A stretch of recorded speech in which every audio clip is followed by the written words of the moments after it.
Hello, BookTube. Matthew at Mayberry Book Club and I have been reading books together, one a month for a good deal of time now, and having a great bunch of fun. And we're doing that for the month of June, which is also the month of an inaugural BookTube event, June on the Range, which was created by Michael K. Vaughan and designed to celebrate Westerns. Uh, Bad Westerns, good Westerns, famous Westerns, Westerns no one's ever heard of, Westerns whose own authors don't remember they wrote them. All the range of it. Uh, it's been a lot of fun. June on the Range has been a lot of fun. I've heard from a lot of you that you're really, really enjoying it, and that is fantastic. I've heard a number of emails. God knows how many emails Michael's had. But I've had a number of emails. Maybe he hasn't had any. I leave my email on every video, and I encourage you to email me. But anything you want, anything that crosses your mind. I've had a number of emails from people saying, please tell me that June on the Range is going to happen next year, too. I can't imagine why it wouldn't if we're all still here. But it's Michael's call. It's his roundup. But Matthew and I thought it might be fun for the month of June to do a read-along that coincides with June on the Range.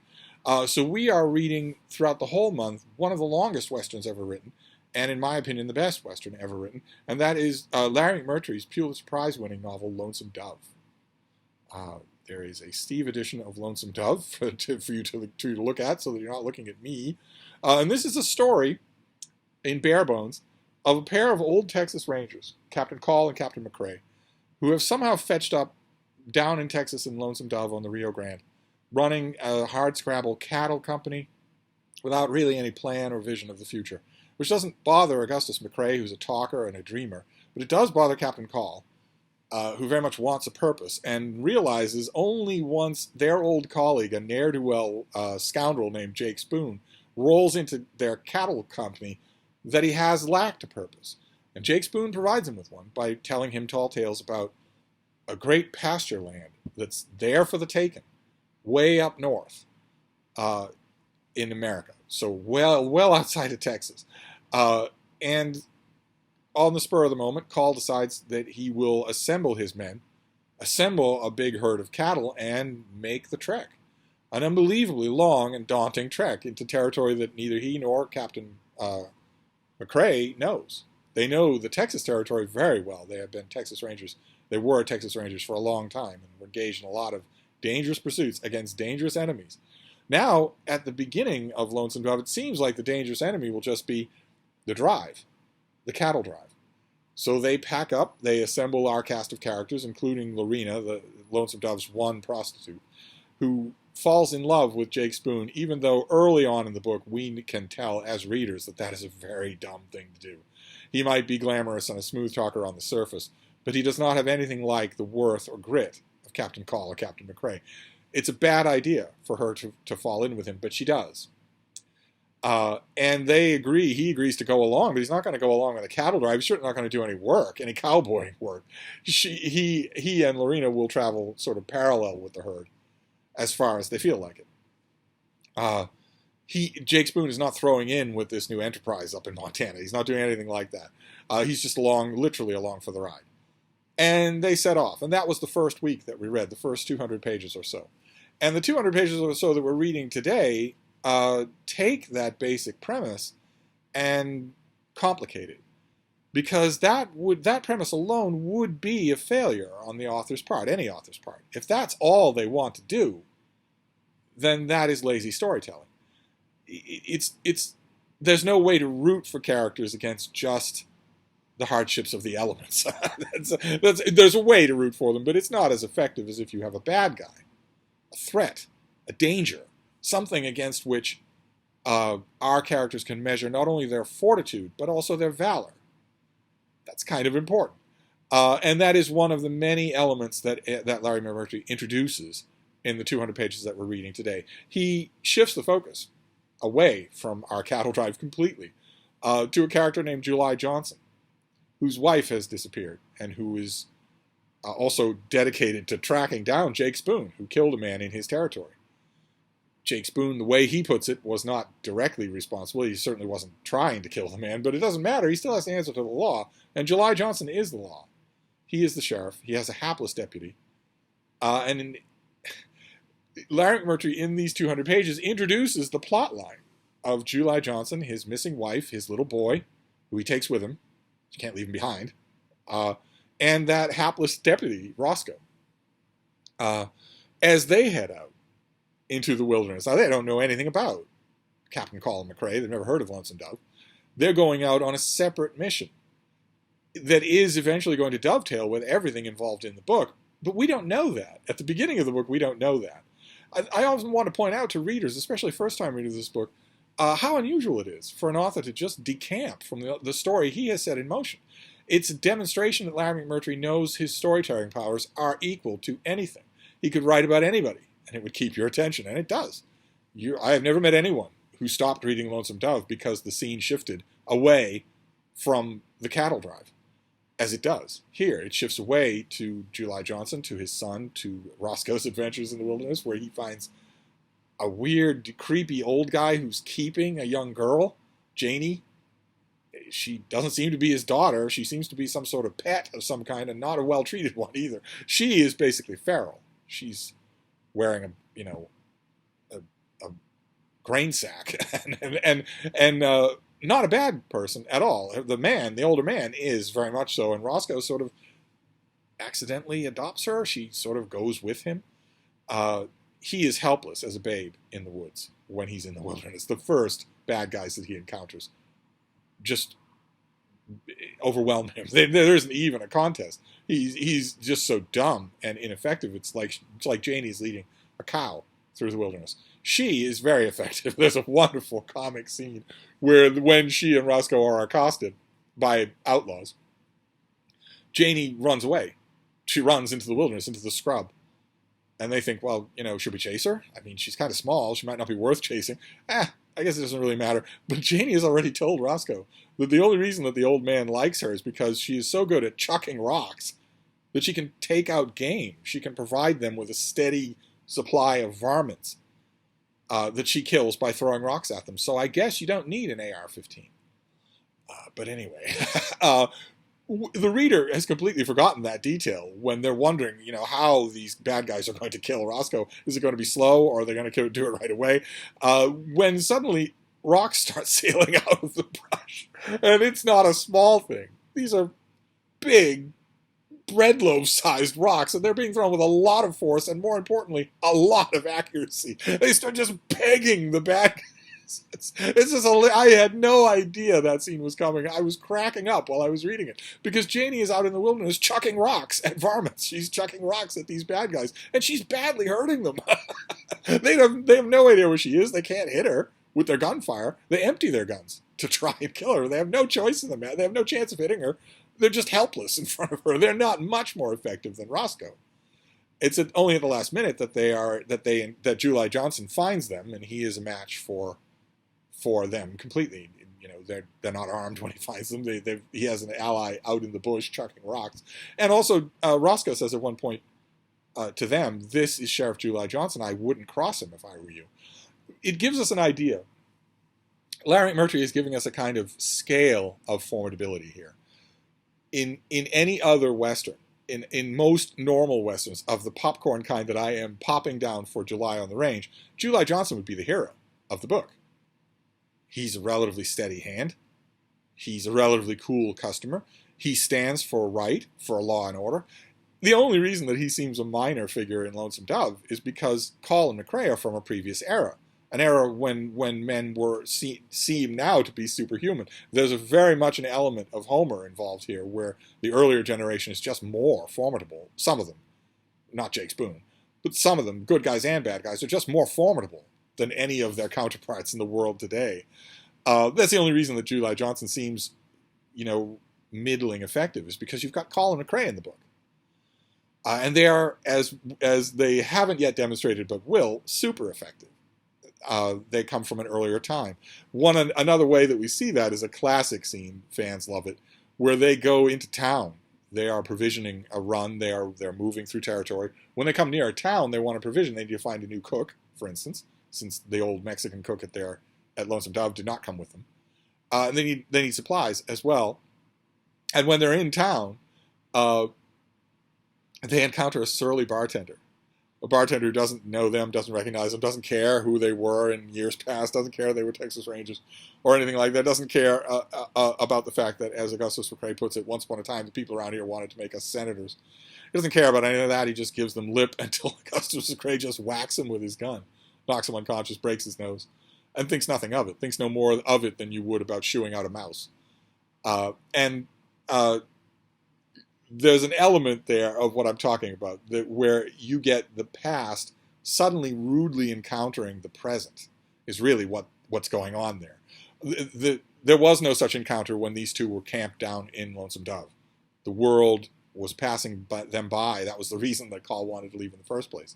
So they didn't know that the world was not only passing them by, but growing less. The world is growing less. And that, added to the perils of the cattle drive, would also be an extra element to keep reading. But really, you want a bad guy. And Jake Spoon doesn't count. And Larry McMurtry knows that, and he provides us with a bad guy in the pages that we're reading today, a Comanchero named Blue Duck, who had been a long-standing name, an enemy of Call and McCrae in their Texas Ranger days. They had tracked him, they had hunted him, they'd wanted to kill him, wanted to be the people who would have the renown of saying, we killed Blue Duck, who was a terror to settlers and passers through and whatnot. They never managed to do it, and not only that, they never even saw him. They've never even laid eyes on him. It's just they know his reputation, and at one point, at one scene in the pages that we're reading today, Augustus McCrae is off with Lorena. Jake Spoon has left her alone to go gamble in town, and Augustus doesn't think she's safe.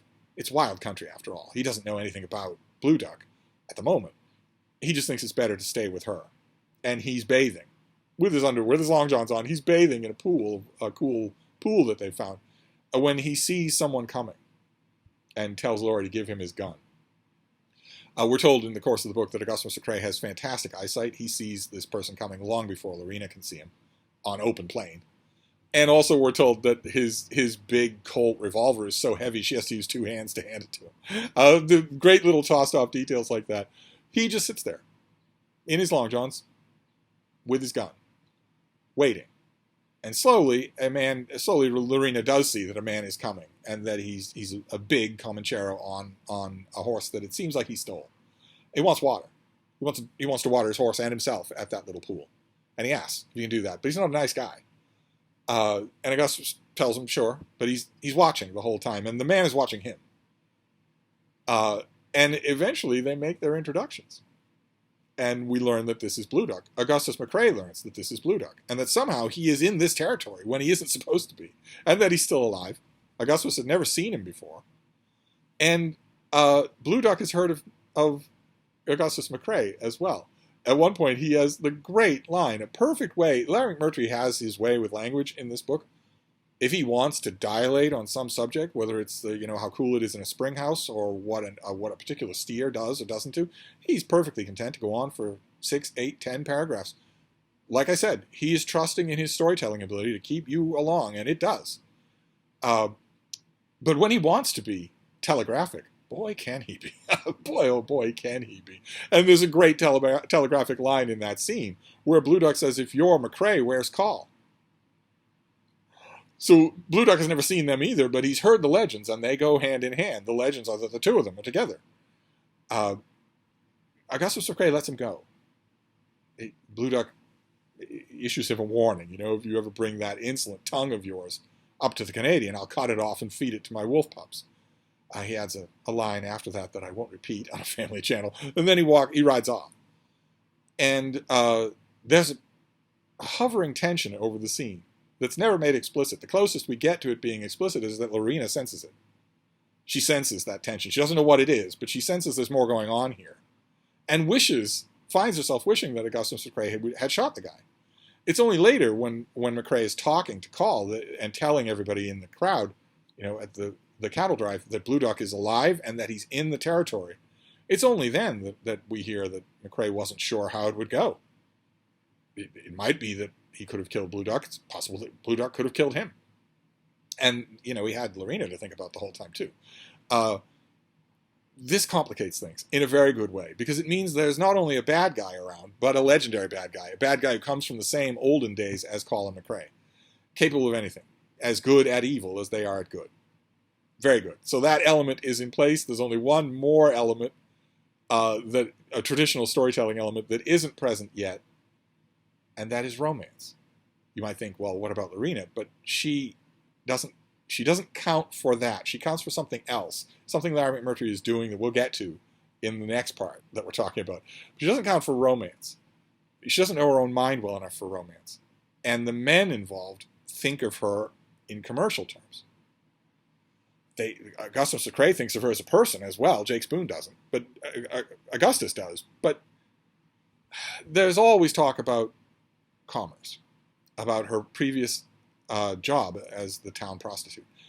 Jobs that may be continuing for all we know. We don't know much about it. Romance is something different, and it comes later. But for right now, we at least have a villain. And a villain who doesn't waste much time in striking. During that encounter between McCrae and Blue Duck, Lorena actually thinks that Blue Duck didn't even notice her. He never even looks at her. He looks at the horses that they have, like he might want to steal them, but she doesn't think that he noticed her at all, but he did. He very much did. And he comes and abducts her. He has a band of desperados, and he comes and abducts her. And we get some horrifying scenes of what it's like to be his captive, from Lorena's point of view. And the minute that this is made known to the cattle drive, Augustus McCrae says, well, I'm going to go and get her. He doesn't want any help. He didn't ask for any volunteers, and he's not taking any. Jake Spoon can't come along. He'd be useless. The cowboys that are leading the herd can't go along. Captain Call actually thinks, well, Augustus can go. That's fine, because he never does any work anyway. But I can't afford to lose an experienced hand. And there's a backhanded compliment in there. We get a lot more in these pages, the pages that we're reading today, about the relationship between Call and McCrae. A lot more, especially since we delve a lot into Call's background with another prostitute in Lonesome Dove, the mother of the character Newt. There's some wonderful, tense flashback scenes between him and Augustus, who's the only person who it doesn't fear him and can talk to him about these things. It's the closest that they ever come to parting ways, we're told. But there's a backhanded compliment in the fact that Call says that he can't afford to lose a working hand, which is that he knows that McCrae is up to the situation, just like he would be. And that is where we end the pages that we're looking at today, while Jake Spoon is off gambling, the woman that he was supposed to be safeguarding is abducted by a bad guy, and now something needs to be done. And at the same time, our secondary set of characters, July Johnson, his little boy, his hapless deputy, and the little girl that his hapless deputy sort of acquired on the road, are also in the same territory. They haven't met any of our major characters yet, but they're in the same place, which means that they also are in danger from Blue Duck, as we will find out. We're going to read the next 200-something pages next time. That is our Lonesome Dove installment for this week. I just want to finish by saying how incredibly gratifying it has been to get emails from all of you. I've been getting lots and lots of emails from you. A lot of you emailing about June on the Range, the broader event, saying, I never read Westerns, or I never thought, I saw my father or my grandfather read these things and love them, but I never thought to read them myself. I didn't even think of them as books. I've had so many emails from people saying, thank you so much, all of you at June on the Range. Thank you, Michael K. Vaughn, for giving me a reason, a classic BookTube example of giving me a reason to expand my reading in this way. I have loved getting those emails, just loved them. But I've also got a lot of emails about Lonesome Dove itself. A lot of people saying, this has been sitting on my shelf forever, and I've been intimidated by the size of it. A couple of you have said you've been intimidated even by the fact that you've never heard a bad word about it, that so many people you know read it and loved it. And that has accumulated to feel intimidating. And I've been telling you all, I did a read-along of Lonesome Dove years ago, and I said the same thing to people who emailed me then. A lot more people email me now than then. So I've been saying the same thing, though, which is the minute you spend time with this book, it will change your mind. You won't need to worry about anybody else. It'll be you in this book, and I guarantee you it will shove aside all the other reading that you're doing. It's just that kind of a book. The praise is warranted. Give the book a chance. Put aside everything else. What anybody says about it, how long it is, anything. Put aside all of that and just give the book itself a chance. And you'll see what I mean. And I've heard from so many of you saying, oh my God, I can't stop reading. I've heard from, I think, 10 different people by now saying, this is an 800-page book, and I read it in 4 days. That never happened. That's never happened to me before in my life. What can I say? I agree completely. I'm very, very happy to hear it. I'm very happy to hear that this read-along by me and Matthew, and also this event, Juno on the Range, is happening at the right time. All of you, I've been emailing back to everybody saying, well, all right, you can mark this year. 2022 is the year that you read Lonesome Dove. You're going to be rereading it for the rest of your life. You must feel that when you read it the first time. I did. When I read it the first time, I thought, oh my God, I'm going to be rereading this in part or in whole for the rest of my life. You know you're going to be, and you now know the year that happened. So before Lonesome Dove and after. That is great. That is fantastic. I'm so happy to hear that. So we're just going to barrel along. Me and Matthew for the Mayberry Book Club, we will do the next part, the next 200 and something pages next week. So I'll leave a link to Matthew's video down below, and I'll see you all then. Thank you, BookTube.